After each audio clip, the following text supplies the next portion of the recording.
Hello, everybody. For your bell ringer today, I just wanted to go over what you will be beginning tomorrow. I wanted to take the time to go over this today, just so tomorrow when you come in, we can be all set and ready to go and not have any questions or anything like that. You can jump right into this. So originally, this is designed to be a station activity, but because of the pandemic and social distancing, we kind of have to do things a little different with group work this year. But that's okay. So in terms of how you will complete this, we'll talk about that tomorrow, but I wanted to go over the directions for each station in case you had any questions or something is unclear to you. So take a look. For each station, there is a poem. You will see directions associated with each station. You'll see the actual poem, and you'll see whatever activity it is I'm asking you to do. Always take a look at the bottom of each poem, because if there's any unfamiliar terminology or anything I want you to know, I'm going to have that labeled as a footnote. So for this particular poem, Station 1, this is called My Papa's Waltz. It's a very famous poem, very short and sweet, but yet has a very deep message. You will see I'm asking you to work with connotation and denotation. So denotation meaning the literal definition of a word. Connotation, as we've talked about, is the idea or feeling that a word creates. So the directions are asking you to select any three relevant words from the poem and write each word's denotation and connotation. So when I say any three relevant words, I'm talking about powerful words or words that hold a heavy meaning in the poem itself. So I have a definition. So I chose the word on the denotation side, which again means literal definition. I chose the word breath from the poem, and you can see I've literally defined it since denotation means definition. So breath, air taken in or expelled from one's lungs, very simple.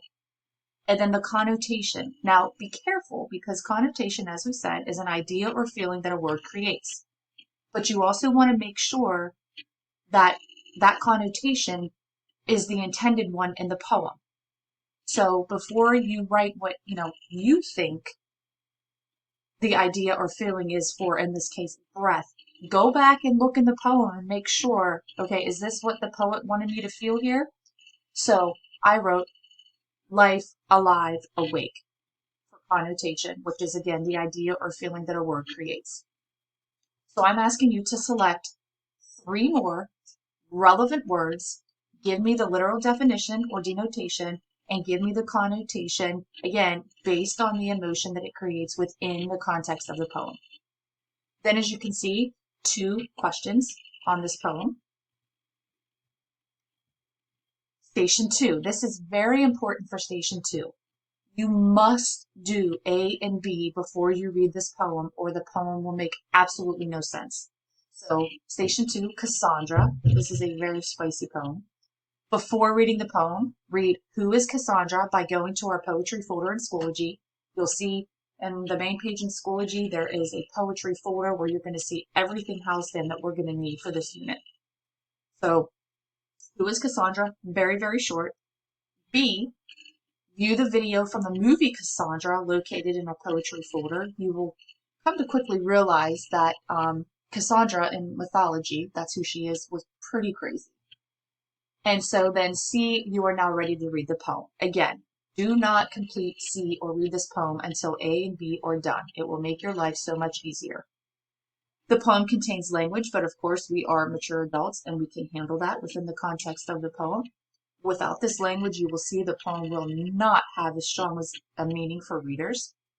And again, there are some questions and keystone style questions on this poem. Okay, Station 3. A Dream Deferred. This one's pretty simple. Very quick poem here.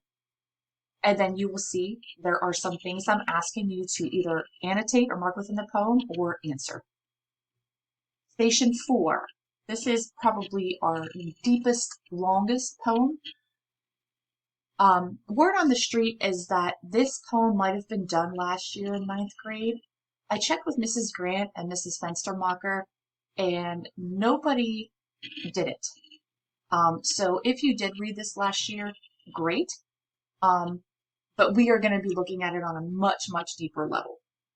So this is called War is Kind. Again, You must do these things before reading. So before reading, watch a portrayal of this poem by visiting our poetry folder in Schoology, locate the War is Kind clip, and then after reading, here are your directions. Again, the same thing as up above.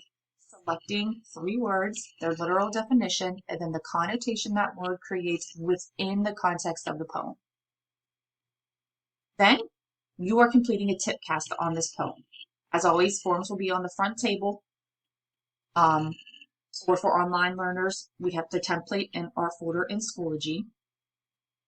And then, as always, for the paraphrase section, you are selecting any one stanza, and this would be a stanza. Be very careful on our last paraphrase. So honors, that would have been for We Wear the Mask, and college prep, this would have been for Annabelle Lee. Make sure you are not summarizing. For paraphrase, you are literally taking the poet's line, and then you are writing that line in your own words. So like for right here, do not weep, war is kind. For do not weep, I would say don't cry. For war is kind, I might say there is kindness in war. So you're literally taking the poet's words and you are rewording it in your words. You're not summarizing it. You're not telling me what it means. You're not analyzing it. What do you think the poet means? That is not paraphrasing. So please be very careful with that. Station 5, my absolute favorite poem ever, A Poison Tree, deals with the ultimate revenge. So it is a little complex poem, but as you can see, before answering the questions below, there is a student-made video, a really well-done student-made video of this poem in our poetry folder in Schoology. Seeing that visual will help you. So here we have some Keystone multiple choice, and then you will see you are also tip casting this poem. So you are only tip casting 2 poems. So please read the directions very carefully. Make sure for the open-ended or short response, you are writing exactly what I'm asking you to write. So, in closing, you are not doing anything with this today. We are starting this tomorrow. I ask that you, again, please don't do anything with this because some things have to be set in place tomorrow. And I look forward to doing this with you. And I think you're really going to enjoy some of the extra stuff I've thrown in the poetry folder for you. Have a good day.